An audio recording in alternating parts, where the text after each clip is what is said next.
de vue. Mathieu Monzou. Bonjour à toutes et à tous, nous sommes au vendredi 22 mars 2024, bienvenue dans l'émission Point de vue sur Zéphyr avec les confrères Sylvestre Béni, directeur de publication du journal La Manchette, Ibrahim Macha, patron du journal Temps Nouveau. Nous recevons ensemble Francis Pedro Amouzou, chargé des relations avec les médias de l'Alliance nationale pour le changement, pour parcourir l'actualité socio-politique au Togo. Je suis Mathieu Monzou à la présentation, Sa Majesté Magloire de Bévi est à la mise en onde. Nous vous donnerons la parole, comme c'est vendredi, après la deuxième pause, pour vos questions à notre invité, si vous en avez justement. Ce sera sur deux numéros.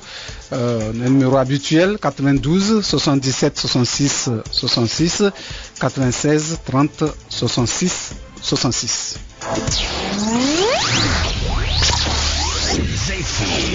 Zéphyr.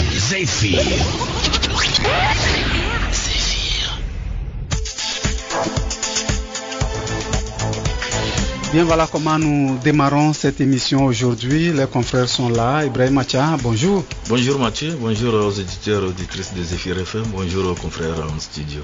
Voilà, comme c'est vendredi. Oui, bonne prière de Juma à nos frères et sœurs en islam et oui. Bonne suite de carême. Merci beaucoup, directeur de publication du journal Temps Nouveau. Sylvestre Béni, bonjour. Oui, bonjour Mathieu, bonjour à toutes et à tous. Merci d'être là, directeur de publication du journal La Manchette qui est avec nous. Et notre invité est là, Francis Pedro Amouzou, bonjour. Bonjour chers collègues, bonjour à vos auditeurs. J'aimerais faire un clin d'œil à nos concitoyens musulmans. Oui. Nous sommes un vendredi, dans 2 heures de temps, ils seront à la mosquée.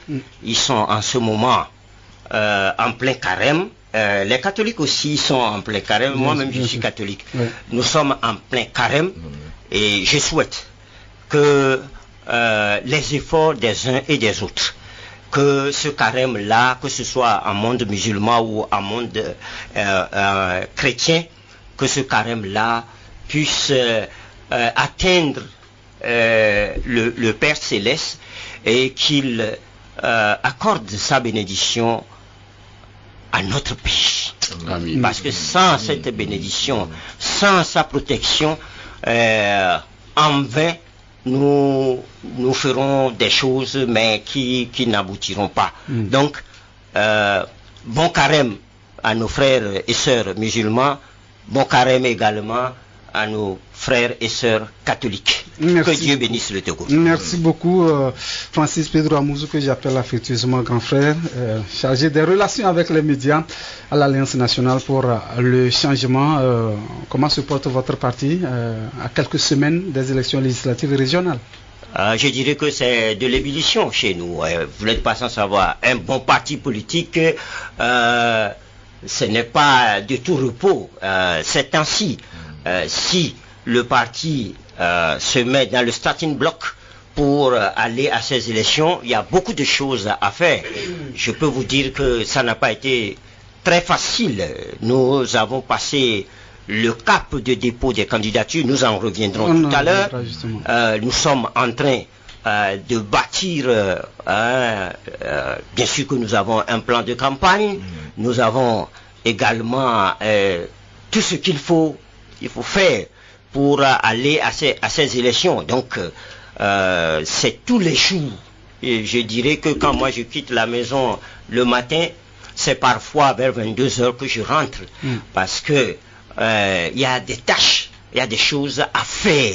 Donc, le parti est en ordre de bataille pour rentrer dans ces élections de façon à marquer, comment on dit ça, sa position très clairement. D'accord, oui. On en parlera. Chers confrères, aujourd'hui c'est le 22 mars, journée mondiale de l'eau qui a pour thème l'eau au service de la paix. Je voudrais que nous ayons une pensée pour toutes ces personnes qui souffrent de cette denrée rare, en tout cas dans le monde et chez nous au Togo. On commence par Ibrahim. Oui, vous avez dit l'eau pour le thème. Oui, l'eau au service de la paix. Au service de la paix, c'est vrai, parce qu'avec les changements climatiques, la problématique de l'eau est un sujet de grande importance. Pourquoi j'ai dit de grande importance? Parce que quand il y a manque d'eau, les conflits naissent. Bien sûr. Et ça dérange beaucoup la cohésion sociale et le bien-être. Vous voyez nos grands frères un peu à quelques kilomètres d'ici, de Lomé, qui vont dans les mares aller puiser de l'eau. Et quand le matin vous n'êtes pas vite allé, que c'est quelqu'un d'autre qui est là-bas, vous arrivez, vous voyez, ça peut faire naître dans les villages où on fait des trous dans les rivières pour gouvernants, c'est pourquoi nous demandons aux gouvernants de tout faire pour mettre de l'eau à la disposition des populations. Quand vous avez aussi de l'eau, l'eau peut contribuer à la paix sociale, l'eau peut contribuer à la cohésion et à tout ce que nous appelons de vive voix, le vivre ensemble. Voilà, Sylvestre. Non, je pense que le thème est tout trouvé. Hein. Je vais vous donner juste un exemple pour prouver que ce thème-là est tout trouvé. En Côte d'Ivoire, récemment, il y a un Ivoirien qui a été libéré, je crois, il y a 3 jours. Il a passé 7 années derrière les barreaux parce que il est accusé donc d'avoir poignardé quelqu'un. Le fait, c'est que il y a pénurie d'eau, ils se sont retrouvés autour donc d'une fontaine et dans les bagarres, il y a l'un qui a sorti un couteau et a poignardé l'autre. Et donc celui qui a poignardé s'est enfui. Lui, on l'a retrouvé avec son bidon devant le corps et patata l'a embarqué. Il a fait 7 années de prison avant qu'on ne retrouve 7 années plus tard le principal meurtrier, celui qui a porté le coup fatal. Or, ils étaient juste allés pour chercher l'eau. Voyez-vous? Donc, devant dans ce genre donc, de situation, quand l'eau devient rare, quand ça devient une denrée rare, vous constatez c'est le cas actuellement dans certaines localités en saison sèche où vous allez voir des gens parcourir des kilomètres pour aller trouver l'eau et avec tout ce que comporte comme ça. Et même si vous trouvez que devant donc du moins le débit, chacun veut être le premier à se faire servir. Et devant ce genre de situation, les bagarres peuvent naître et des bagarres, bon, on ne le souhaite pas, il peut y avoir des bêtes à vie humaine, comme je viens donc de le décrire pour le cas de la Côte d'Ivoire. Maintenant, concernant notre pays, le Togo, il faudrait véritablement qu'on fasse des efforts. J'ai souvent l'habitude de dire que nous ne sommes pas, nous sommes, en fait, je ne veux pas dire petit pays parce que les gens ont tendance à croire que quand on dit petit pays, c'est péjoratif. En fait, nous n'avons pas un pays d'une superficie assez grande comme d'autres nations. Et donc, ce que nous avons, normalement, s'il y avait cette volonté politique, là, on peut couvrir convenablement le territoire. Souffrez que déjà au nord du pays, au nord du pays, les gens font 3 mois. À Kara, même à côté à Tchévier. Oui, à Tchévier ici, en 35 km de Lomé. Les gens font des jours sans trouver l'eau. Voyez-vous, juste, le Tchévier, c'est à 35 km de Lomé, c'est pas, mais vous allez là, c'est comme si c'est un gros village aussi. Ça, c'est entre parenthèses, on va revenir. Mais donc, il faut véritablement que on puisse couvrir convenablement le territoire national à nous et ceux qui doivent à la T2, comme l'a dit qui paient leurs factures. Ouais. Et on sait ceux qui doivent des millions, quoi. Nous, bon, c'est j'espère qu'avec ceux qui doivent véritablement à la suite, qui payent, quoi. J'espère qu'avec la sortie des autorités, c'est en train d'être réglé. Encore que c'est les autorités aussi. Non, pour le problème, donc c'est vrai, il y a des projets qui sont annoncés de part et d'autre, mais l'exécution aussi pêche. Parce que quand vous allez sur le terrain, parfois, on commence l'érection d'un ouvrage, mais c'est des mois et des mois, et vous ne voyez même pas la concrétisation. C'est la politique des grandes annonces. Vous ne voyez pas la concrétisation de ces projets. Donc, il va falloir qu'il y ait célérité dans l'exécution de ces projets-là pour que les populations puissent jouir véritablement de tout ce qu'on annonce en termes de politique sociale pour le pays. Et surtout que les déplacements du ministre Yark, c'est dernier temps. Et donner des résultats, parce qu'on le voit sur plein de chantiers. Vivement que dans 2-3 ans qu'on ait les résultats de cette course.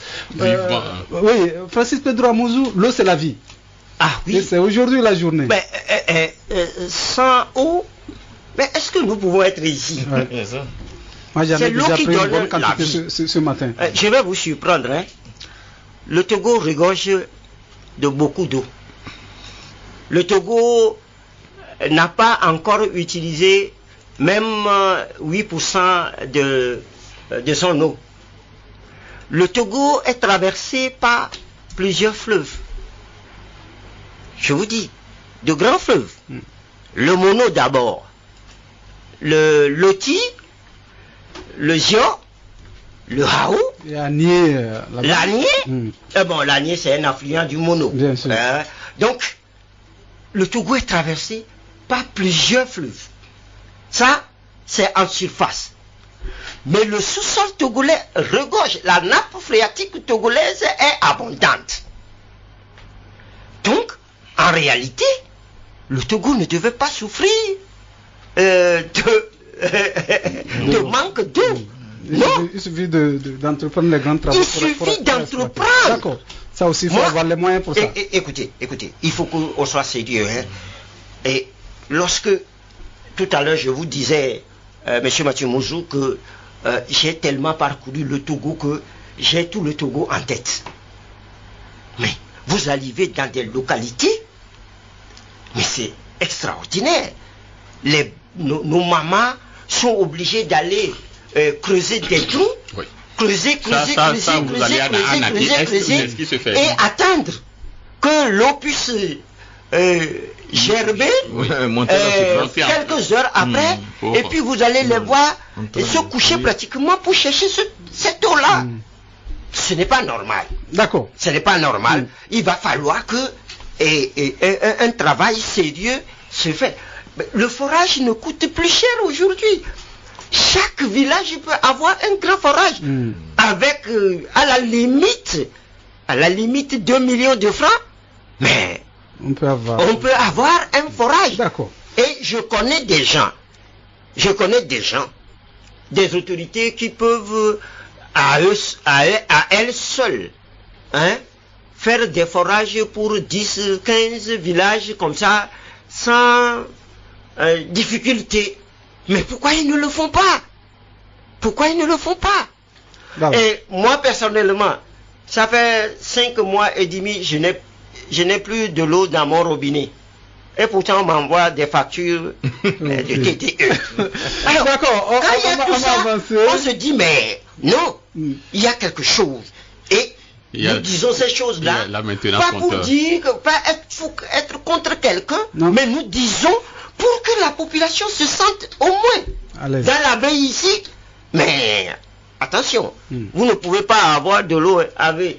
Je ne sais pas si ça fait 20 km. On reste encore dans le social pour poursuivre. Le chef de l'État Faure Gnassingbé a lancé les travaux de construction de 21 ponts dans 17 préfectures. La cérémonie a eu lieu mercredi à Ogu-Kolidé dans la préfecture de l'Est-Mono. Et les médias parus aujourd'hui sont revenus sur le sujet. Togo Matin à la une écrit désenclavement au Togo, lancement des travaux de construction de 21 ponts par Faure Gnassingbé. L'éveil de la nation, désenclavement au Togo, 21 ponts modulaires bientôt construits. Infrastructure routière dans les zones rurales. Faure Gnassingbé lance officiellement les travaux de construction des 21 grands ponts. Écrit à la une, Togo réveille. Économie et développement de Joseph Gada, désenclavement des zones rurales. D'ici 2027, le Togo vise 21 ponts modulaires mixtes acier béton à hauteur de 65,35 milliards de francs CFA. Voilà, mercredi, Sylvestre, vous écriviez à la une de votre journal, construction de 21 ponts au Togo, les travaux lancés ce mercredi. Oui, en fait, nous étions sur les lieux le mercredi dernier, avec le lancement donc de ces 21 ponts. Vous savez que surtout l'Est-Mono a souffert ces derniers temps, avec le pont qui s'est affaissé au niveau donc de Yebou, et il y a encore une autre qualité que j'ignore. Et donc ça contraint parfois les populations à aller passer sur le territoire béninois avant donc de contrôler et tout. Donc ces derniers temps, je crois qu'il y a ce projet-là que l'État togolais il y a aussi une quote-part de l'État togolais financée par 2 banques françaises et Ora Banque Togo, avec une quote-part aussi du gouvernement togolais, qui ont lancé donc ce pont, et l'Est-Mono bénéficiera donc de 7 ponts modulaires avec assez, lorsque vous voyez les images, et donc sur d'autres localités aussi, sur toute l'étendue du territoire national. C'est 21 ponts donc du nord du pays, jusque dans les lacs et tout. Donc le montant, je crois qu'il y a un journal qui a bien précisé, c'est 65 milliards. Voilà, 65,37 milliards de francs CFA. Et donc c'est en fait l'appel d'offres a été gagné par une société française du nom de Matière, qui a gagné donc le projet. Mais ce qui nous a un peu émerveillé, et moi je crois qu'il faut le souligner, c'est que lorsque vous prenez la plupart donc de ceux qui sont sur le projet, du moins ceux que nous avons vus dans l'Est Mono, la plupart sont des Togolais. C'est-à-dire que des jeunes ingénieurs togolais que j'ai vu expliquer, mais j'étais ébahi, un jeune de la trentaine qui est donc sur l'un des projets et qui expliquait avec des thèmes techniques, j'étais émerveillé. Je veux dire, bon voilà quoi, si on pouvait le faire ainsi je crois partout, je crois que ça donnera donc de la main d'œuvre aux Togolais, et la plupart aussi des communeurs et tout ça, la plupart aussi sont des Togolais. Si on pouvait le faire ainsi, je crois que ça pouvait réduire un tas soit peu ce chômage endémique là que nous vivons au Togo. Vivement aussi que ces pôles soient réalisés, souvent aussi avec tous les soins possibles. Ouais. C'est vrai que de l'autre côté aussi, dans les règles de l'art, ce qui a été prévu, qu'on obtienne ça à la fin. Ouais. Encore que bon, généralement aussi avec les sociétés françaises aussi, bon, il faut dire qu'au moins ils seront un peu rigoureux. On a confié des choses aux Togolais aussi, on a vu la manière dont ça s'est fait. On était obligé d'aller chercher d'autres subventions aussi pour le faire. Je parle donc de la route de Lomé-Vaughan au fond, vous savez un peu l'histoire. Donc voilà, donc on espère que ça soit fait dans les règles de là. Et puis il y a aussi une société de contrôle aussi qui est également déjà sur le projet. Donc le projet va durer 36 mois. Et donc eux, le contrôle, ils vont jusqu'à 38 mois. Donc ça permettra donc de voir et tout ça. Donc tous ces budgets là ont été prévus. Et donc espérons que ça se fera donc dans les règles de l'art et que ça puisse désenclaver les populations et donc les denrées. Vous savez, l'Est de Mono, c'est un melting pot. Et donc il y a pratiquement beaucoup d'ethnies là. Parce que la dernière fois avec les langues, les patois et tout ça, on se retrouve dans un melting pot et tout ça. Donc vivement que c'est là aussi vient les produits vivriers et tout ça, presque au niveau donc de l'alimentation, tout ça, il y a beaucoup qui viennent donc de cette région du pays, de cette préfecture du pays.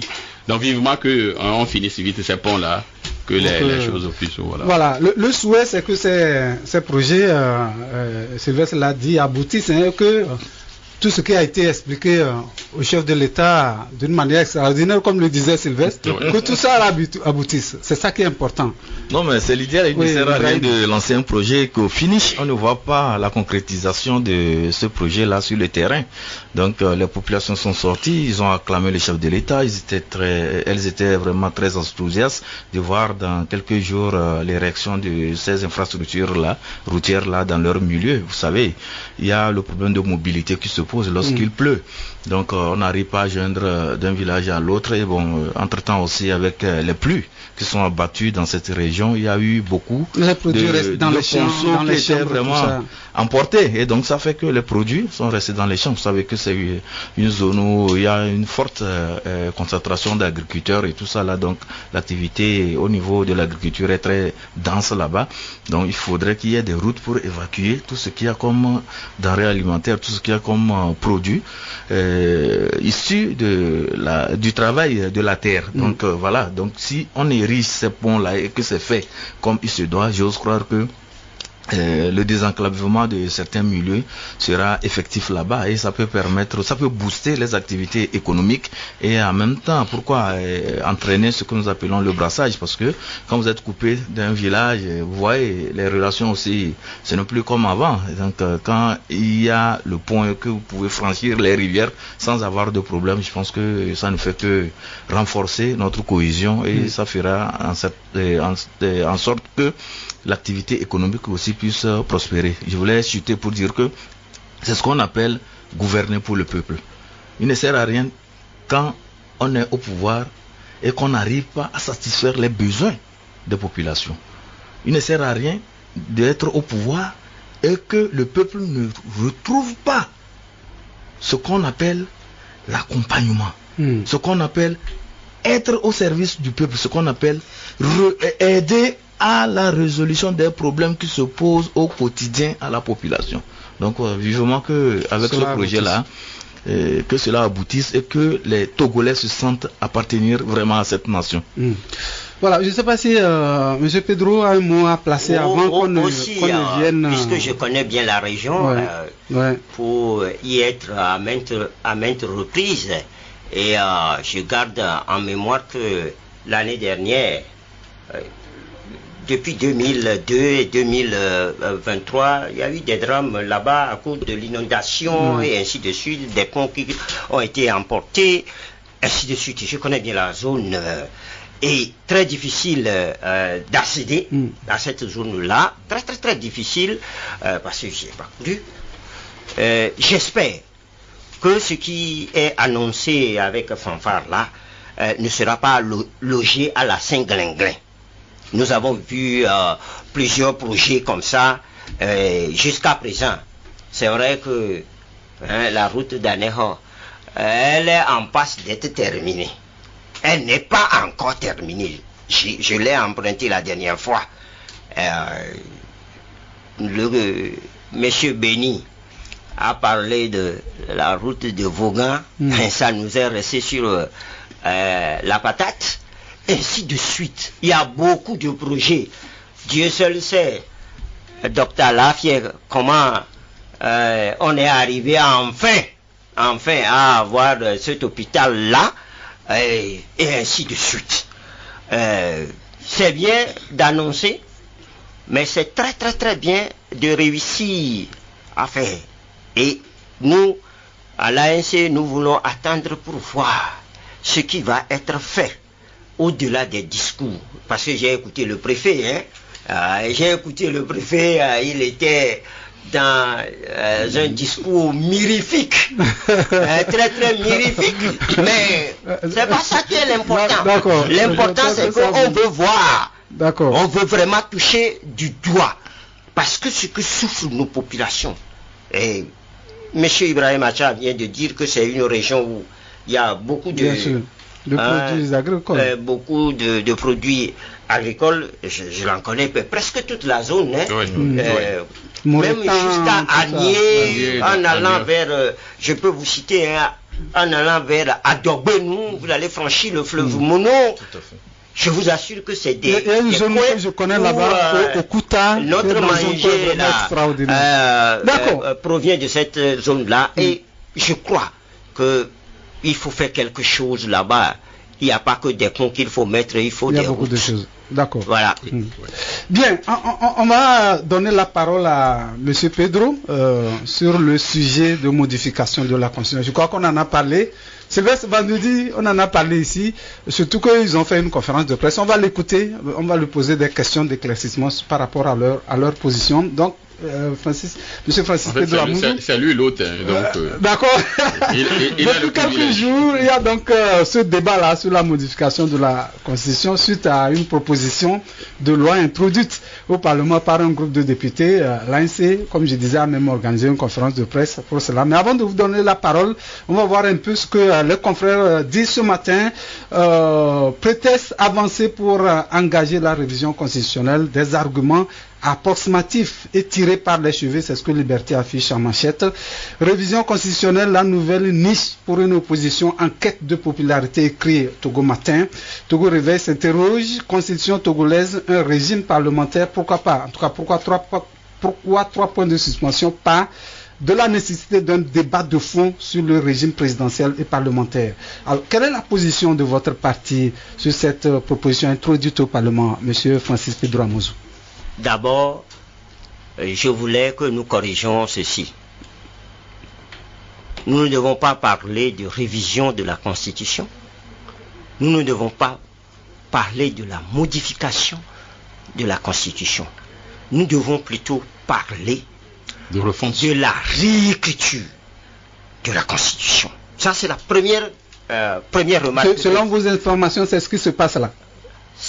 Mais lorsque vous prenez la proposition de loi dans son entièreté, c'est la réécriture totale de la Constitution. Qui plus est, c'est le changement de régime. Donc, on ne peut pas parler de révision. Quand on parle de révision, c'est 2 articles qu'on veut toucher, et la Constitution dit le quorum qui doit pouvoir le faire. Et la Constitution dit, si c'est un projet de loi, ça doit provenir du gouvernement. Si c'est une proposition de loi, ça doit provenir d'un 5e des membres de l'Assemblée nationale. ce que nous avons en face là, c'est une réécriture de la Constitution. Cela veut dire, si vous me demandez la position de notre parti, je dirais tout simplement, pourquoi cette réécriture? Est-ce que ceux qui sont les promoteurs de cette proposition de loi ont la latitude de le faire? Si nous répondons à ces deux questions, eh bien, nous trouverons très bien la position de l'ANC. D'ailleurs, que nous avons exprimé dans notre conférence de presse du vendredi dernier, et qu'il vous souvienne que c'est l'ANC qui a rendu public la chose. On se surait que... Mais le texte, c'est l'ANC qui l'a rendu public pour dire, attention, voici ce qui se passe. Donc vous avez alors le contenu de cette proposition de loi à l'ANC. Je sais que vous allez me poser la question sur le contenu. Bien sûr. Vous savez que l'ANC ne parle pas au hasard. L'ANC est toujours fondée à dire des choses sur lesquelles elle a l'effectivité. Et elle connaît le fond de la chose avant de se prononcer. Parce qu'un parti politique qui se prononce comme ça au hasard, eh bien, ce parti politique-là va créer des problèmes à la nation. C'est vrai que ça a été extrêmement difficile. Parce que la chose a été entourée de mystères. Et je cite là la présidente de l'Assemblée nationale, qui, à la clôture de leur dernière session de l'année 2023, a annoncé que dans le pipeline de l'Assemblée nationale, il y avait une proposition de loi de révision de constitution et que c'est l'un des mystères. Allez relire le discours de clôture. Elle a parlé de mystère. Ah ben oui. Donc, l'Assemblée nationale a entouré de mystère quelque chose qui a trait au peuple togolais. Est-ce que vous comprenez? Vous l'avez eu finalement. Nous l'avons eu. Oui. Alors vous voulez me demander comment nous l'avons eu? Non, pas du tout. Mais ce n'est plus un mystère si vous l'avez eu. Ah bon? C'est quand nous ça a été un parcours de combattant. C'est quand nous avons senti, pour nous, vous autres journalistes, devions être au courant. Vous deviez avoir des copies.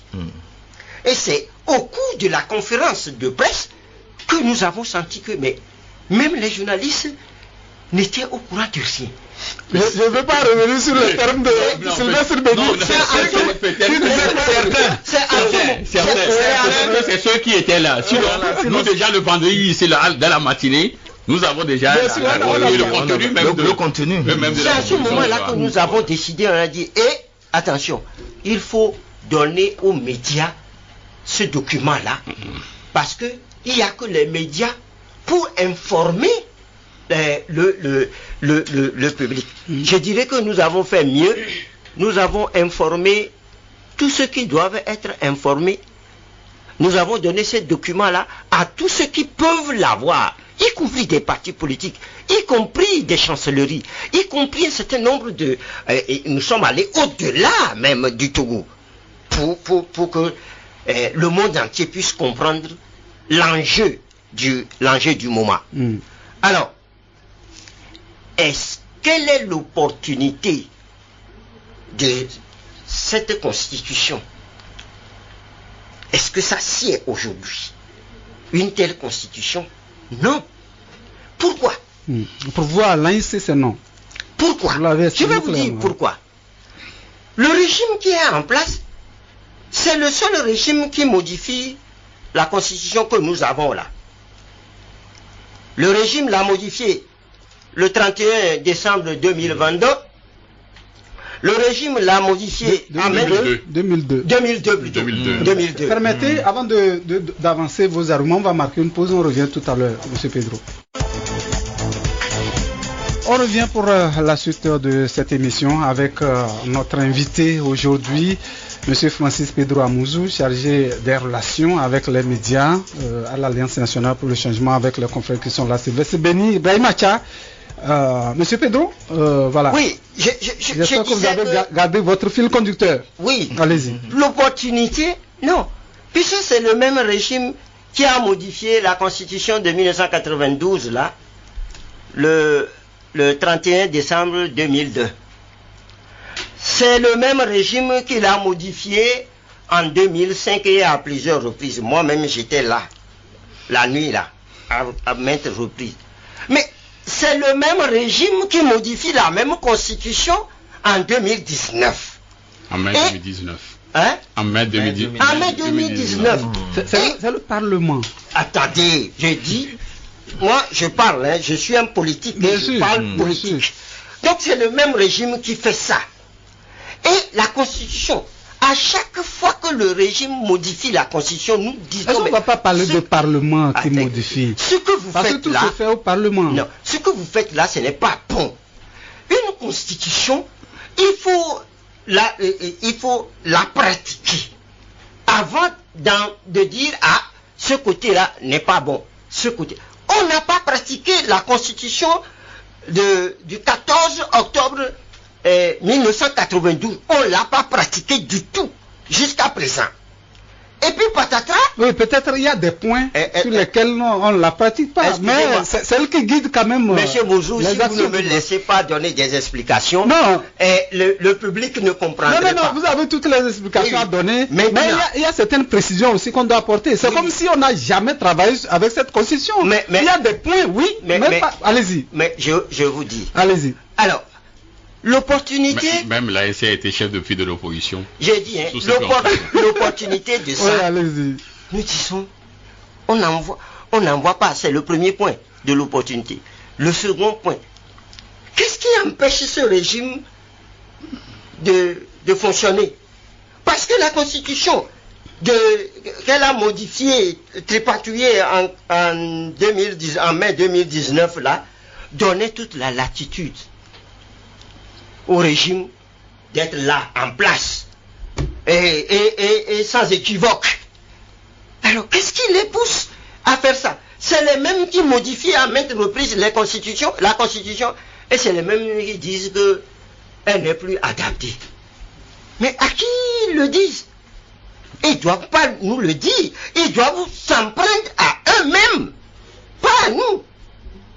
Ça, c'est la première remarque que l'ANC fait sur la réécriture de la Constitution. Telle que proposée au Parlement. La seconde, qui est la plus importante, est-ce que cette Assemblée-là est qualifiée pour réécrire la Constitution? Non, également. Non, pourquoi? Parce que le mandat de cette Assemblée-là est venu à terme depuis décembre 2023. Qu'est-ce que cela veut dire? Cela veut dire que le peuple togolais a donné mandat à ces députés-là pour 5 ans. Après 5 ans, ils n'ont plus l'onction de la population. Ils ne peuvent plus parler au nom du peuple togolais. Vous me direz que l'article 52 leur permet de faire quoi? L'article 52 est très clair. Son dernier alinéa dit que par dissolution ou comment ils ont formulé la phrase, ça dit il n'y a pas eu des élections. L'article 52 donne la latitude à ceux qui sont là d'être en fonction jusqu'à la prise de fonction effective de leur usage. Cela ne veut pas dire que tout leur est permis. C'est parce que lorsque l'ordonnancement de la loi, je crois que c'est ici que j'ai parlé de l'ordonnancement de la loi. La loi là, c'est ce qui est en haut qui est le plus important, c'est ce qui vient là après. Quand on voit l'article, c'est ce qui vient, ce qui après est subsidiaire. Il faut que les gens comprennent ça. Je ne suis pas juriste, mais beaucoup de juristes, nous apprenons auprès des juristes. Donc, ils ne peuvent pas se fonder sur l'article 52, alinéa, le dernier alinéa, pour dire ils peuvent le faire. Non, ils ne peuvent pas. Pour quelle raison ils ne peuvent pas? Alors, supposons que le président de la République dissolve l'Assemblée nationale et qu'il n'y a pas une élection pour... non, peut-être il y a eu élection ou il n'y a pas eu élection pour que les nouveaux prennent la place. Est-ce que l'Assemblée nationale qui est dissoute peut se permettre de dire, maintenant que le président de la République là, il nous a dissous, eh bien, nous sommes fondés sur l'article 52, nous allons faire une loi pour le destituer lui-même. Ce n'est pas le cas aujourd'hui. Je vous dis, hein, je donne des exemples précis. Est-ce qu'ils peuvent le faire? Ils ne peuvent pas le faire. Donc s'ils ne peuvent pas faire ça, ils ne peuvent pas aussi avoir le culot, et j'ajoute le toupet, de vouloir réécrire la Constitution à notre place. Puis, l'article 59 de la Constitution leur fait barrage. L'article 59. Il dit, le président de la République est élu au suffrage universel et pour un mandat de 5 ans. Pour changer ça là, il faut aller au référendum. C'est ce que dit l'article 59. Ils ne peuvent pas s'appuyer sur l'article 144 comme ils le disent, qui dit que la révision de la Constitution appartient concurremment au président de la République ou à 1/5 de l'Assemblée nationale. Non, ils ne peuvent pas. D'accord. Ils ne peuvent pas. Donc, ce qu'ils sont en train de faire là, ça s'appelle haute trahison. Et le peuple togolais doit les tancer pour cela. D'accord. On a compris vos explications, la position de l'AIC. Je crois que les confrères doivent avoir les questions à vous poser. Mais la première que moi je voudrais vous poser, est-ce que vous avez les exposés des motifs de cette proposition de loi? Est-ce que tout ce qui a été dit ne vous convainc pas? Écoutez, exposé de motifs, c'est du baragouin. Ils ont fait du baragouinage. Nous l'avons lu. Je l'ai en face de moi. Je vous ai cité un point tout à l'heure qui ne peuvent pas s'articuler. Donc ça ne vous convainc pas. Laissez-moi terminer, vous m'avez posé une question. Sur l'article 144 pour faire ce qu'ils sont en train de faire là. C'est du baragouinage. Ça veut dire quoi? Expliquer aux Togolais. C'est-à-dire... ils ont voulu mélanger la tête des Togolais pour dire c'est pour la modernité, la jeunesse et patati. C'est leur position. Ils sont en train d'expliquer leur position. Et patati et patata. Que si ça quand moi j'ai vu celle qui a signé, cet exposé de motifs, je lui dis, professeur de son... elle enseigne à l'université, non? Elle a été ministre de la communication, non? Alors, quand on enseigne, on éduque, on est dans l'éducation de la fine fleur de la population, il y a des choses qu'on ne fait pas. Monsieur Pedro, nous allons les danser pour vous permettez qu'on vous pose des questions. On a compris, hein? Oui. Mais votre position aussi est réfutée ailleurs. Tout ce que vous dites, quelqu'un aussi est en train de réfuter. Donc, respectons la position de tout un chacun. Qui sont ceux qui sont en train de réfuter? Les gens vous écoutent. Nous sommes dans le droit. Les gens sont en train de balayer du revers de la main, comme vous balayez du revers de la main. Mais j'ai invoqué la loi. D'accord.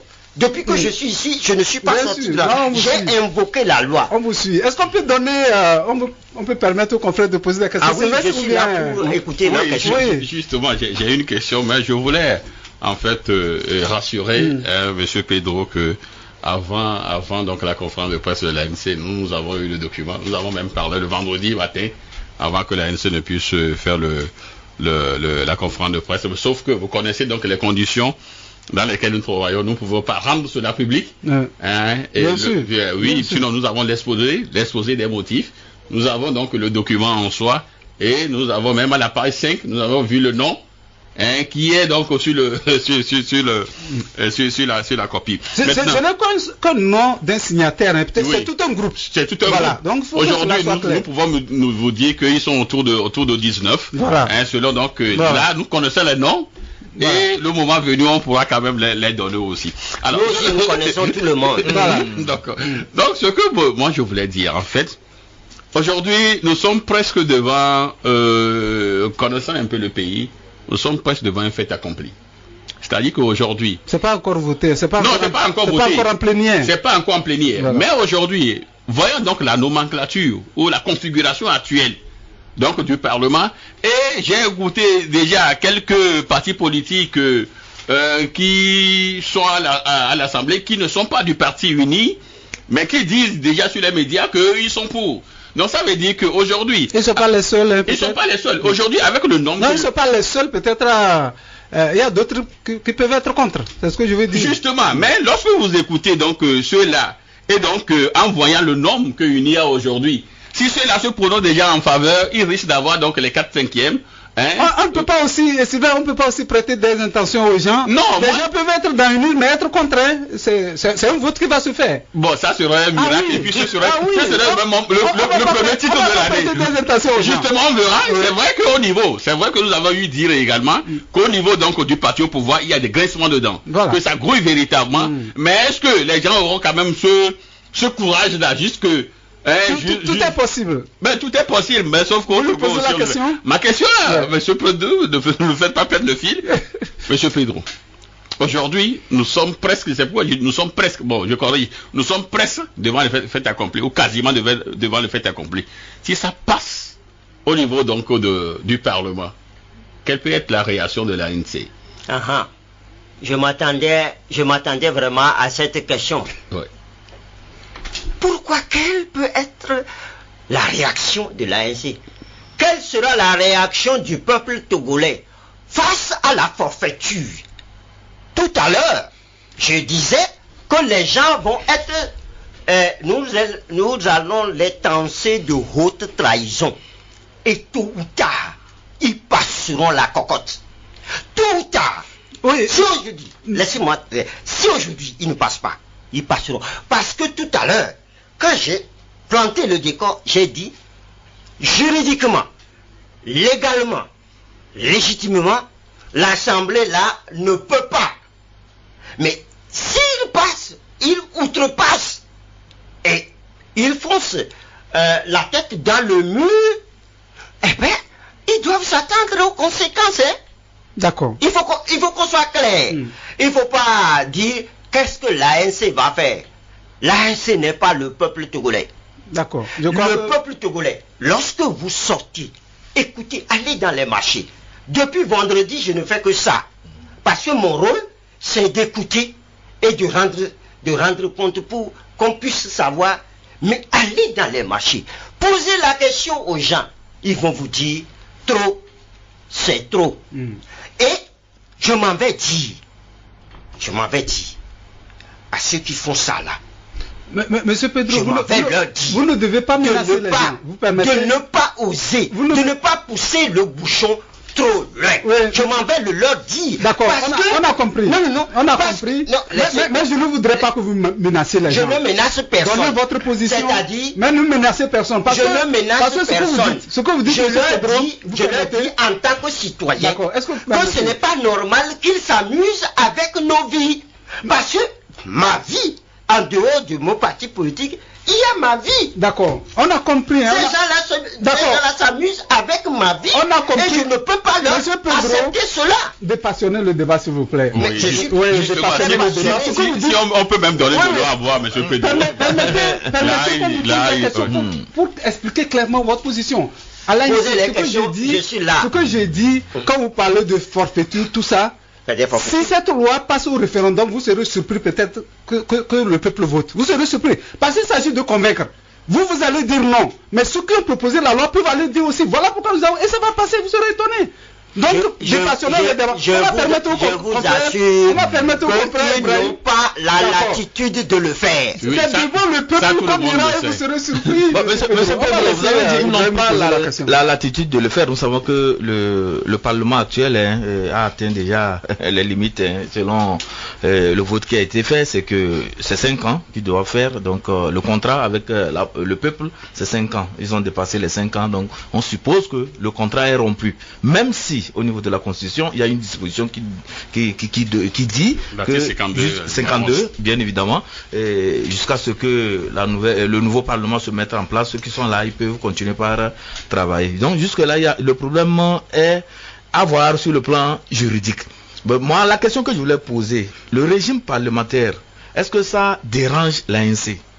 C'est une question. La question est toujours l'ANC. Non, pas nous sommes dans une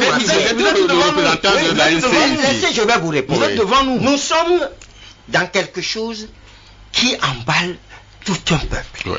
Et je voudrais que le débat soit prenne en compte le peuple togolais. Pour changer du régime, c'est à la population, aux Togolais, de changer de régime ou de ne pas changer de régime.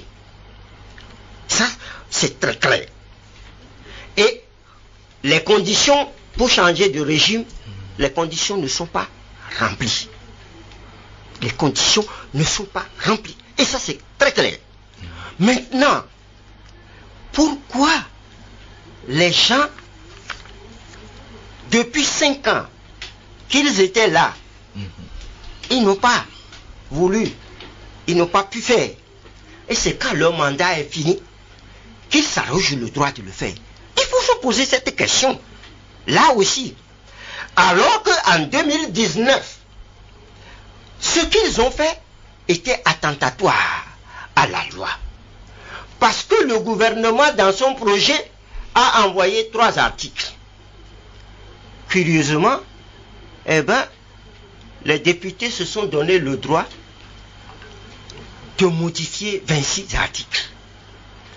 Ce que nous avons appelé en son temps cavalier législatif. Il y a un député qui a voté lui seul. Il a fait la proposition lui seul de modification de la Constitution lui seul. Alors que la loi lui dit comment c'est possible, monsieur Pedro? Non, je vous cite l'article 158 de l'actuelle Constitution. Oui, et je sais le député qui a écrit ça sur un papier et qui a lu à l'Assemblée nationale. Et puis l'Assemblée nationale a voté. Alors que la loi lui dit, attention, il faut un cinquième pour faire cette proposition-là. D'ailleurs, l'actuelle est en violation de la loi. Non, la question est laissez-moi, je vais finir. Je suis en train de vous donner des argumentations pour vous dire que si jamais ces gens-là, ils foncent la tête dans le mur, c'est qu'ils auront décidé véritablement de sacrifier le peuple togolais pour des intérêts inavoués. Et ces intérêts-là, nous laissons la charge au peuple togolais. Monsieur Moujou vient de dire, le peuple peut bien sûr, bien sûr. Ils ne peuvent même pas aller au référendum avec ça. C'est ce que j'ai dit. Vous allez dire au peuple de ne pas voter, de voter non. Mais certains vont dire au peuple de voter oui. C'est comme ça, nous sommes en démocratie. Nous ne dirons pas au peuple de voter non ou de voter oui. C'est-à-dire ceux qui vont porter ce projet-là devant le peuple n'en sont pas capables. Et c'est ça qu'ils disent au peuple. Ils n'en sont pas capables. C'est votre position, nous la respectons. Mais j'espère que monsieur ne va pas passer devant nous. Le peuple en soi aussi, c'est en fait, ceux qui ont porté la proposition aussi sont du peuple. Hein. Bien sûr. Voyez-vous, ils sont également du peuple. C'est vrai qu'à chaque fois quand on dit le peuple, on a tendance donc à résumer le peuple. La question que je voudrais poser, vous avez oui, allez-y, la question que je voudrais poser maintenant, c'est quelles peuvent être les implications de cette loi selon vous, si vous êtes diamétralement opposés, quelles peuvent être les implications je vais vous dire deux choses. Ils disent dans leur test là que le président de la République sera nommé par l'Assemblée nationale et le Sénat. Sera élu. Hein? Élu. Non, c'est les termes. Puisque vous parlez de les termes. Oui, il sera élu. Voilà. Vous êtes journaliste. Oui. Vous dites les choses. Oui. Moi, je suis politique. Et moi, je parle de ce qui est écrit dans le test. Le président de la République sera nommé par les députés à l'Assemblée nationale. D'accord. Et les sénateurs. Oui, c'est de même, les deux chambres, oui. De même que le président du Conseil, oui. Hein, c'est-à-dire la nouvelle dénomination du PM. La nouvelle dénomination du Premier ministre sera lui aussi nommé par l'Assemblée nationale et le Sénat. C'est ça, non? Oui. Maintenant, je prends à partir du Sénat.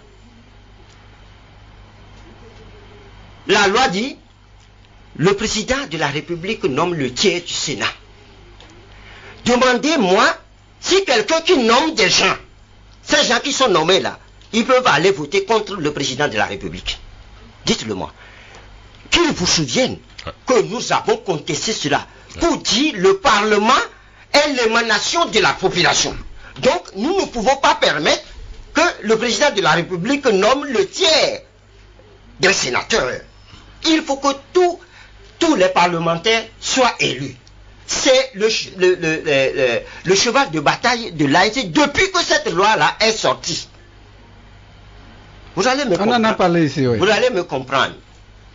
Alors, de la même manière que ceux que le président a nommés ne peuvent plus lui tomber dessus, de la même manière, nous allons venir maintenant au découpage. Et vous n'êtes pas sans savoir que nous nous sommes levés contre ce découpage-là pour dire la représentation nationale est l'émanation de la population. On ne peut pas inclure la géographie. Curieusement, si vous dites que vous avez le test, si vous lisez le test, ou bien si vous étiez à l'Assemblée nationale, vous avez eu les informations à l'Assemblée nationale, vous allez comprendre que quand on leur a posé la question, ils ont dit, ah non, que les députés et les sénateurs sont l'émanation de la population. Eux-mêmes, ils l'ont dit dans le test. Et que le Sénat, écoutez-moi bien, le Sénat représente les collectivités. Allez lire le test, très clairement. Oui. Cela veut dire que l'actuel régime dit, bon, je vais avoir des députés, je vais nommer des sénateurs, et après là, ces gens-là, ils vont me nommer. C'est ce que ça veut dire en clair. Ce sont les implications. Hein, non, mais lisez les tests, c'est ça en clair. D'accord. Et on est en train de dire, ah bon, je me suis taillé une loi pour que je reste ad vitam aeternam au pouvoir. C'est de ça qu'il s'agit. Oui, mais sur le coup, M. Pedro, l'ANC a souvent donc participé aux élections présidentielles dans ce pays. Et vous savez que les membres de la Cour constitutionnelle, il y a 2 qui sont nommés par le président. Il y a un qui est nommé donc par la Constitution, qui est nommé par le Parlement. Et souvent le Parlement, depuis les mandatures, c'est 2 actuellement. C'est 2 par le Parlement, 2 par le Sénat. Le Sénat. Et le président de la République qui nomme 2 également. Oui, c'est ce que j'ai dit, qui nomme 2. Bon, il a déjà nommé M. Boupessi très bientôt et récemment. Alors, et cette configuration aussi, vous conviendrez avec moi que si on maintient le cap, ça veut dire qu'en réalité, c'est le parti au pouvoir qui nomme aussi la majorité des membres donc, de la Cour constitutionnelle. Vous êtes d'accord avec moi? Si on prend de ce fait-là, vous êtes d'accord avec moi? Mais pourtant, vous avez toujours participé aux élections avec du moins l'espoir que vous serez président, même devant ces gens, donc ces membres de la Cour constitutionnelle, qui sont presque des émanations du parti au pouvoir, pour ne pas dire du président de la République. Alors, c'est à notre pourquoi est-ce qu'aujourd'hui, vous remettez en cause ce qui est fait par ce régime-là, où c'est pratiquement la même chose? Non, c'est à notre corps défendant. Si vous nous suivez, vous allez pouvoir constater que nous étions contre. Les institutions de la République, c'est bien dit, hein, institutions de la République. Je ne vois pas ce que le chef de l'État va chercher là-bas. Il faut que les institutions reflètent la République.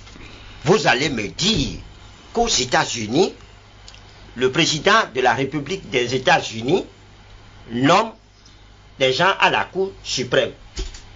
Allez savoir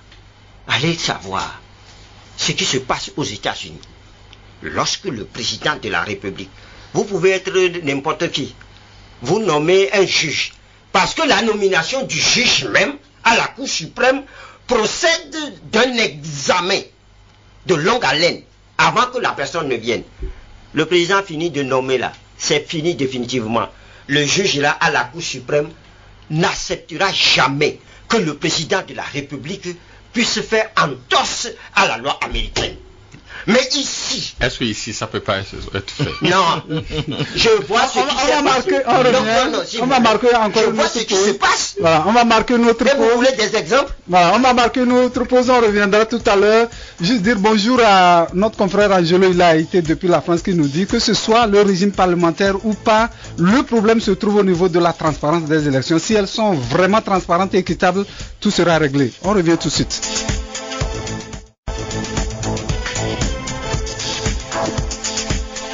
Nous revenons pour poursuivre cette émission. C'est la toute dernière escale que nous venons de faire. On va poursuivre avec notre invité, M. Francis Pedro Amouzou, qui est le chargé des relations avec les médias à l'Alliance nationale pour le changement. Les confrères sont toujours là. Pour poursuivre, M. Francis Pedro Amouzou, on va parler du procès électoral, mais on va terminer par cette question sur la modification, ou vous voulez, la réécriture de la Constitution. Alors, quelles sont les démarches aujourd'hui de l'ANC pour faire arrêter ce processus? Est-ce que vous êtes allé aux informations? Est-ce que vous avez cherché à convaincre pour dire cessez ce que vous êtes en train de faire? Ou bien vous vous limitez seulement aux dénonciations sur les antennes? Pour rester dans la logique, comme ça il va répondre, l'ANC a souvent écrit au chef de l'État sur des sujets donc qu'il y a des démarches officielles? Est-ce que l'ANC est dans cette logique d'écrire au chef de l'État, ou même de demander à rencontrer le chef de l'État pour lui dire, bon, monsieur le chef de l'État, là c'est pas bien? Je réponds à ça là très rapidement. D'accord. Nous sommes fatigués d'écrire au chef de l'État. Parce que lorsque vous êtes dans un pays, vous trouvez que vous devez participer à la vie du pays. Et vous écrivez au premier responsable du pays pour dire, attention, il y a péril en la demeure. Est-ce que nous pouvons discuter de ça? On ne vous répond même pas. On ne vous répond pas. Mais pourquoi je ne sais pas combien de lettres nous avons envoyé au chef de l'État sans réponse. Alors, nous sommes fatigués de faire ça. Mais vous avez souvent écrit, à un moment donné, un beau jour, oui, voilà, il vous a répondu, il a reçu donc le premier responsable de l'ANC. Est-ce que vous ne pouvez pas continuer sans qu'on en reçoit 2000, c'est en 2000. Ça peut se réaliser en 2024 également. Je ne sais pas. Vous voulez être reçu chaque année? C'est 14, 15 comme ça. Je ne sais pas. C'est quand ça. 14, vous avez vieux. Donc l'ANC veut être reçu chaque année par le chef de l'État. Ça fait vieux cette année. Vous savez, depuis, je ne sais pas, même depuis janvier, le nombre de lettres que nous avons envoyées au chef de l'État, c'est nombreux. C'est nombreux. Sans suite. Donc, ça fait le... Alors, à part lui, est-ce qu'il y a d'autres démarches officielles que vous avez entreprises?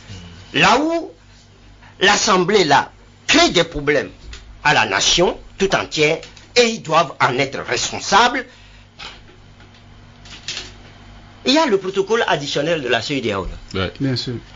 Qui dit que à 6 mois des élections, là, on ne peut pas entamer une révision des tests de loi sur les élections. La Constitution fait partie des textes de loi. Oui, excusez-moi. Ma question c'était de savoir, est-ce que vous êtes allé leur dire ça, que c'est pas normal de le faire? Je suis en train de vous le dire. Ouais.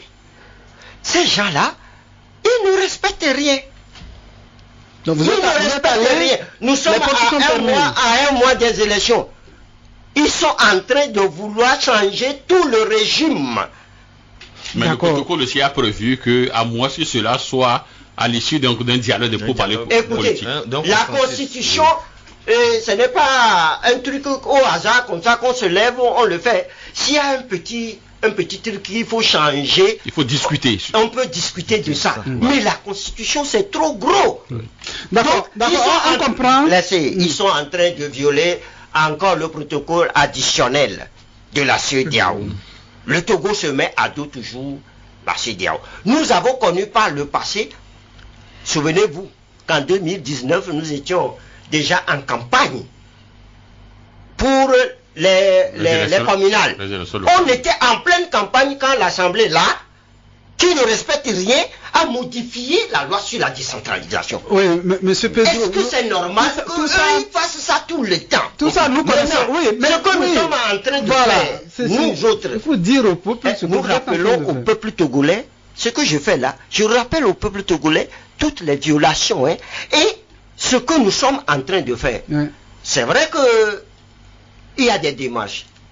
Vous ne pouvez pas imaginer combien de rencontres, combien de partis politiques ne sont pas venus voir l'ANC. Vous ne pouvez pas imaginer. Et c'est tous les jours. Ensemble, vous devez aller discuter avec d'autres Togolais qui sont au Parlement pour discuter avec eux. C'est tous les jours que ça se passe. Justement. Et c'est tous les jours que nous réfléchissons. Qui vivra verra. Qui vivra verra. Bon, monsieur Pedro, aujourd'hui vous avez tout à l'heure évoqué le protocole additionnel de la CEDEAO qui dit on ne modifie pas les tests à 6 mois. Mais le même protocole dit ça peut être à l'issue donc d'un consensus politique. Maintenant, si aujourd'hui, vu donc le tollé général que cette affaire donc de modification ou de refonte des tests, le tollé que cela produit au sein donc de la nation, si aujourd'hui ceux qui ont porté le projet, ils se disent bon d'accord, bon on revient à la case de départ, bon l'opposition venez, nous allons discuter de la proposition pour aller donc de l'avant. Est-ce que vous irez? On ne met jamais la charrue devant les bœufs. Non, ils sont revenus à la case de 2012. Bon, voilà. Laissez-moi dire, vous avez posé votre question. Non? Oui. Laissez-moi répondre. On ne met jamais la charrue avant les bœufs. Alors, le tollé qu'il y a, il vaut mieux qu'ils écoutent ce tollé-là et qu'ils aillent se cacher quelque part et ne pas ramener cette affaire-là. C'est ce qu'il faut faire. Personne ne va se cacher. Nous sommes tous Togolais. Personne ne va se cacher. Nous sommes tous Togolais. Aucun Togolais ne peut demander à l'autre de se cacher, M. Pedro. Parce que nous allons aux élections. Allons aux élections. Et après les élections, là. Vous pouvez discuter. J'ai dit, allons aux élections. Et après les élections. D'accord. Ça, c'est le premier point. Deuxième chose, que personne ne vole ces élections-là. Parce que là, nous ne pouvons plus accepter. Je vous ai parlé du découpage actuel. Comment voulez-vous que la circonscription électorale d'Anié, qui est à 180 000 à deux députés, et celle d'Anié à côté à moins. D'accord. Moins. On revient dans le débat. Vous avez déjà dit que quelles que soient les conditions, vous irez à ces élections. Mais pourquoi vous revenez? Mais où est-ce que nous avons dit que quelles que soient les conditions, nous irons aux élections? Où est-ce que nous avons dit ça? L'ANC ne boycottera plus les élections. Mais où est-ce que nous avons dit que nous boycotterons ou nous ne boycotterons pas les élections? Oui, mais c'est Pedro, vous êtes un parti qui prend le changement, un parti qui parle de la démocratie et vous avez l'habitude de dire les forces démocratiques. Le régime parlementaire, est-ce consacré par la démocratie ou pas? Ça, c'est le premier aspect. Le deuxième aspect de ma question, c'est que je voulais savoir, est-ce que vous regrettez aujourd'hui de n'avoir pas participé à la législative de 2018? Pour terminer, est-ce que vous ne voyez pas que vous avez aussi votre responsabilité dans ça? Je vais vous répondre très bien. Première question. Est-ce que vous ne regrettez pas d'avoir boycotté les élections législatives? Le régime parlementaire, le régime pas la démocratie ou pas? Monsieur Ibrahim Acha, oui. Il n'est pas question de discuter en ce moment du régime au Togo. C'est pas là le problème. Le problème, est-ce que le moment s'y prête? 1. 2. Est-ce que ceux qui le font ont instauré ce débat-là en qualité pour? C'est ça. Donc, c'est pas la peine qu'on revienne sur ça. Il y a un temps pour revenir sur ce régime-là.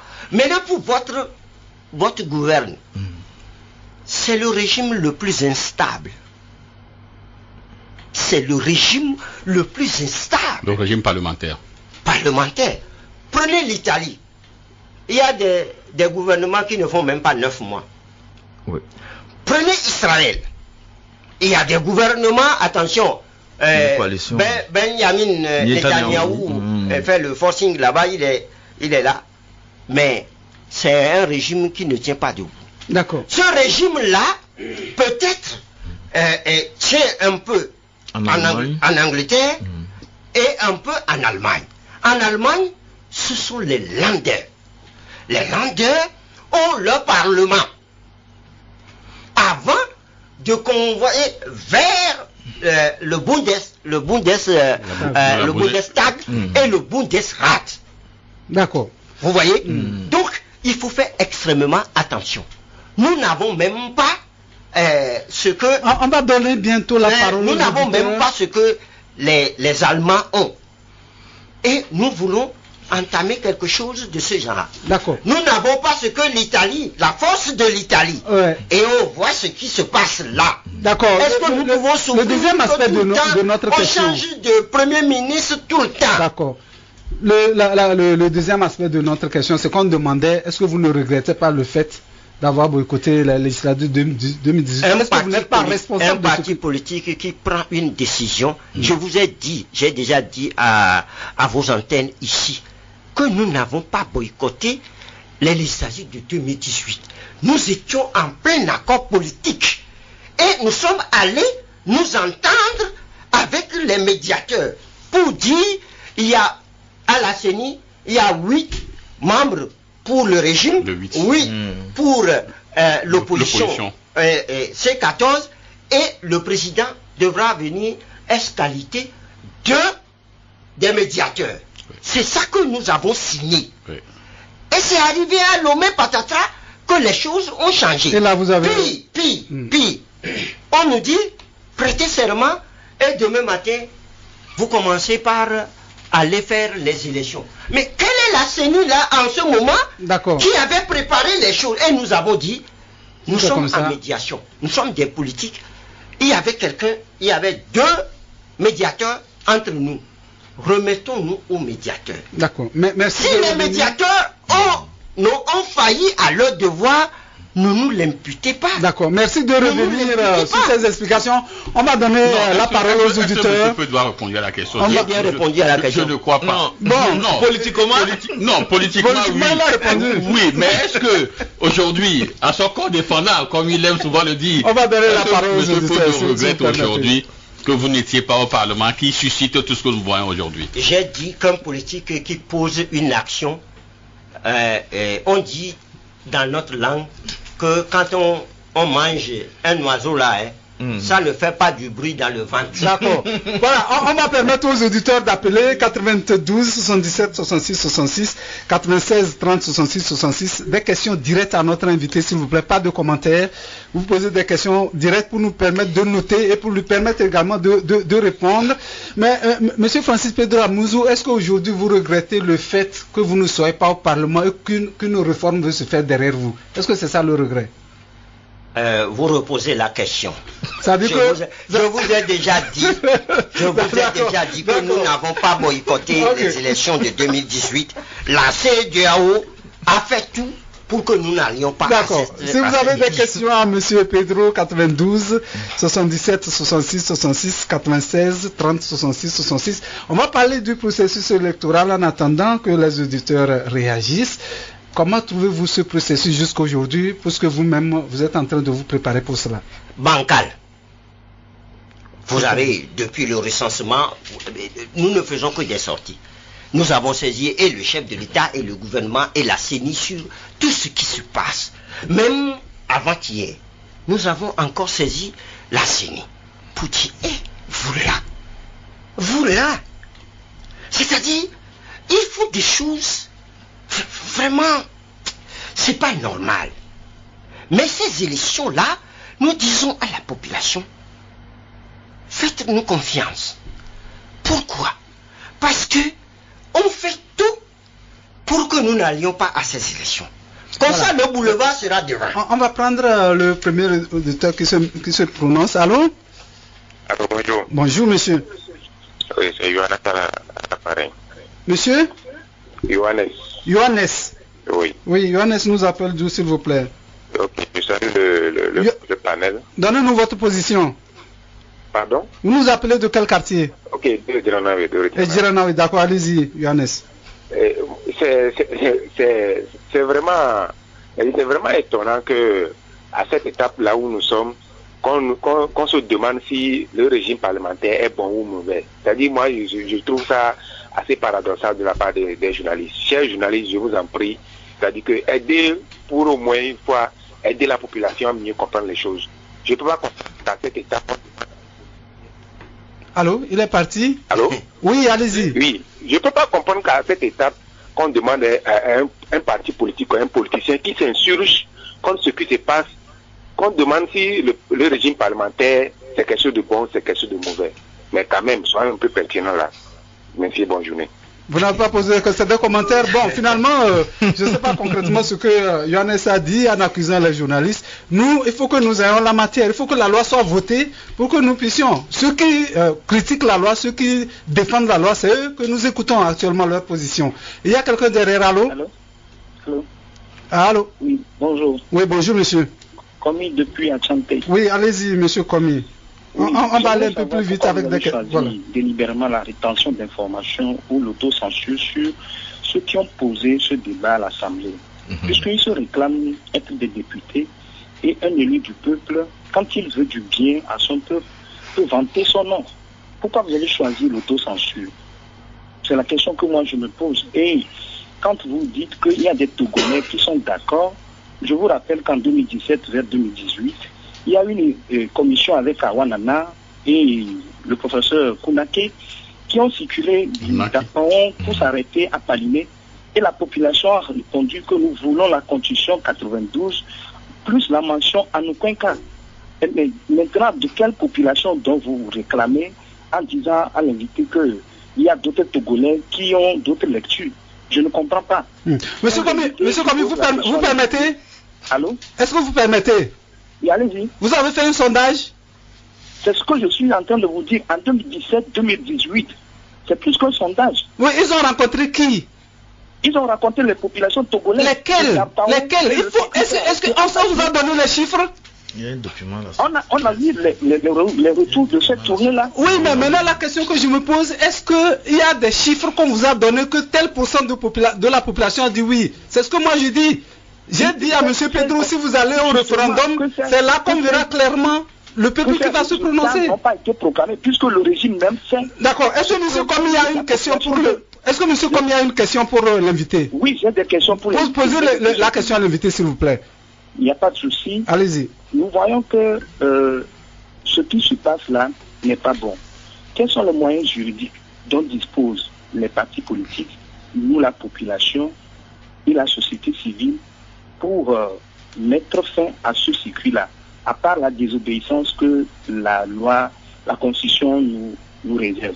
D'accord. Deuxième préoccupation, et vu ce qui se passe avant les élections, comment dirais-je, les députés unis gagnent dans le septentrion. Est-ce que, je me rappelle que vous aviez donné votre accord au maire Commis. sans nom m'échappe, pour gagner dans les mairies, les élections municipales.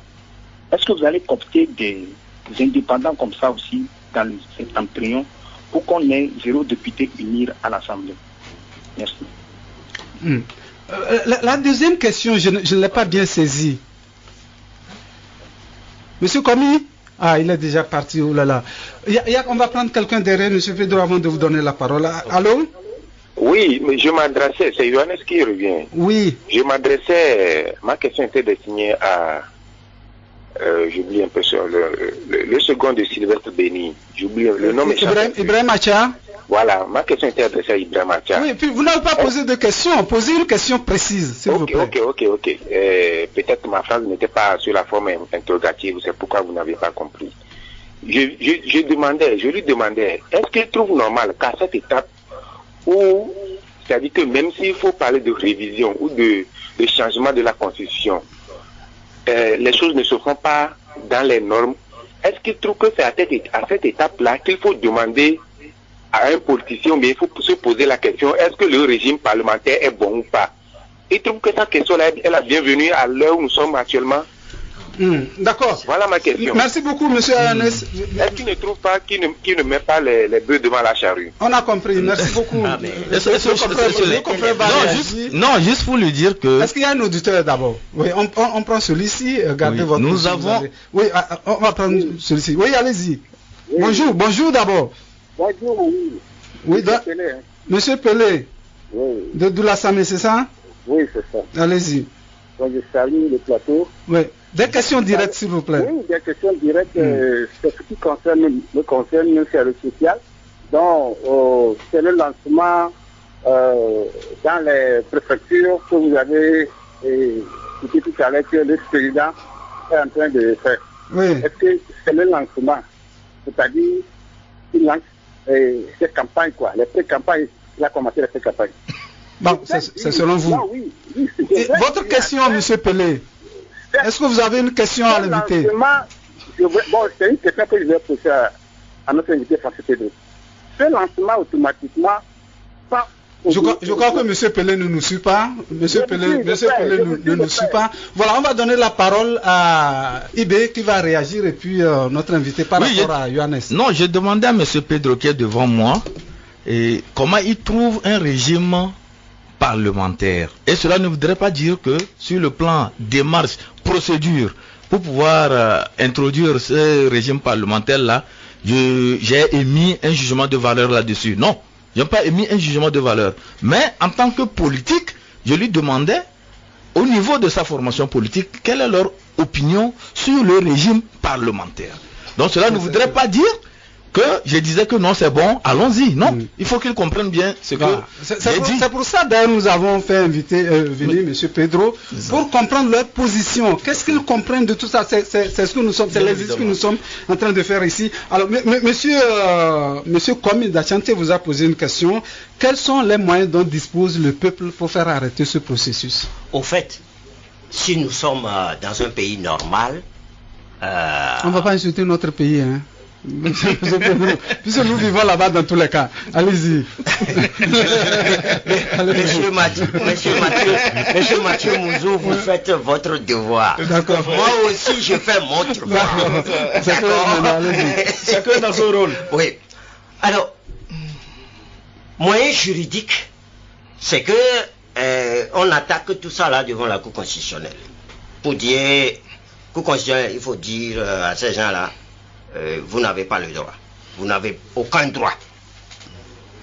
Mais malheureusement, nous n'avons pas la Cour constitutionnelle que le Sénégal a pour dire non à Macky Sall. Parce qu'à maintes reprises, nous avons saisi la Cour constitutionnelle.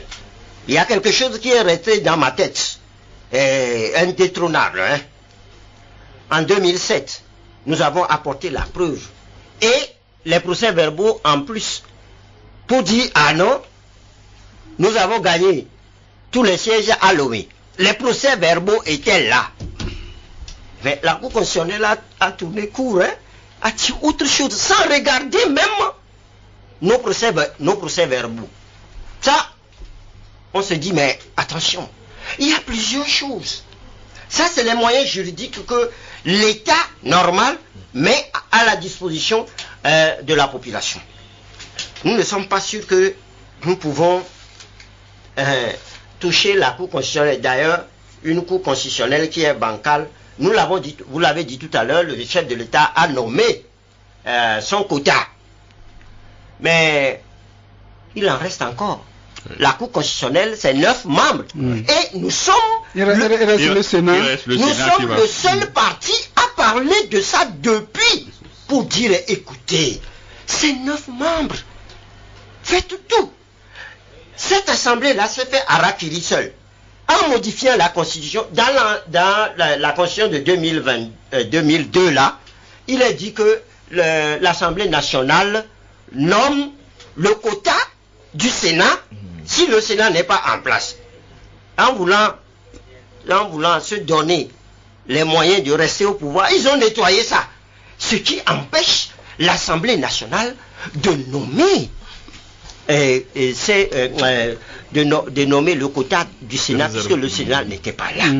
Or, il faut que la Cour constitutionnelle soit complète avant qu'on ne parle de quorum. Voyez-vous? Donc, nous sommes encore dans une Cour constitutionnelle qui ne répond pas à la loi. Même si le chef de l'État nomme son quota, eh bien, il reste toujours le quota du Sénat qui n'est pas là. Ce qui veut dire que toutes les décisions que la Cour constitutionnelle a prises depuis sa composition, depuis son installation, sont frappées d'illégalité. S'il faut parler net. Donc, moyens juridiques, nous n'en avons pas sur le territoire national. Peut-être le moyen juridique à l'extérieur, nous allons évoquer les questions des droits de l'homme. Parce qu'à l'extérieur, dans les cours supranationales, il faut évoquer la question des droits de l'homme. Alors, peut-être que nous allons aller vers là pour saisir la Cour de justice de la CEDEAO, saisir également la Cour africaine des droits de l'homme.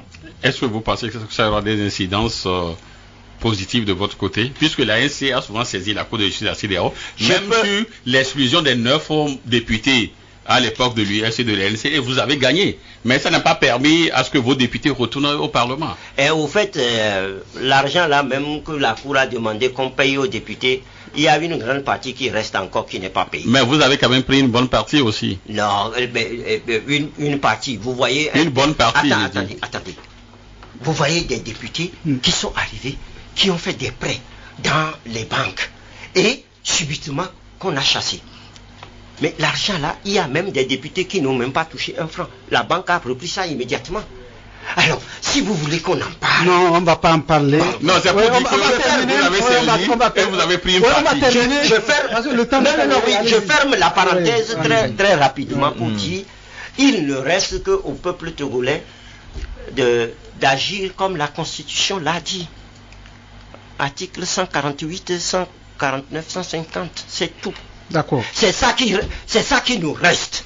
Donc, pour ne pas aller là-bas, je continue par on n'ira même pas. Je continue par dire qu'il ne faut pas que les députés là foncent la tête dans le mur. Ne menacez pas, M. Pedro. Je ne menace pas, je leur donne des conseils. En tant que Togolais, est-ce que vous avez besoin de leur donner des conseils? C'est pourquoi je vous demande, est-ce que vous avez fait des démarches? Allez-y leur parler, c'est vos frères. Allez-y leur parler. Quand ils sont en train de faire des bêtises, ils nous ont vus. Pardon, ne parlez pas de bêtises. S'il vous plaît, monsieur. Ils nous ont vus. Ne parlez pas de bêtises. Monsieur Pedro, je crois que nous avons suffisamment épilogué sur la réforme de la Constitution.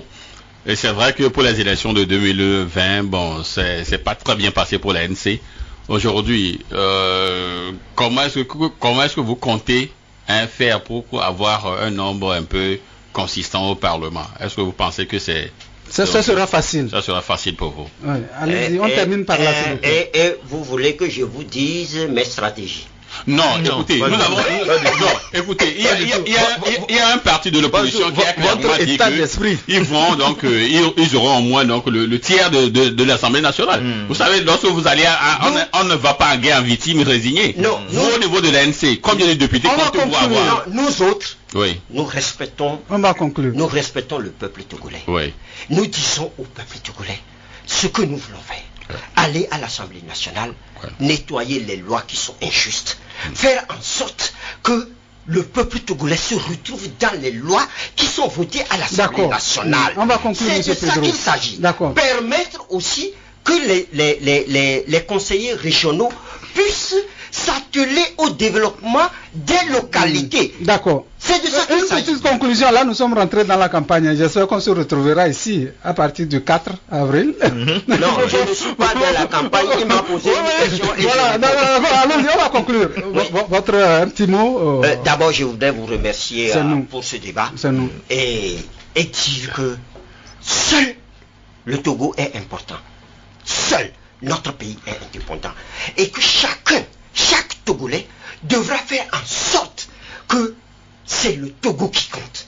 Il ne faudrait pas que dans notre propre pays, qu'il y ait des gens qui se disent non, nous pouvons. Et à d'autres, vous ne pouvez pas. C'est pas normal. Donc, pour résumer tout... Merci beaucoup.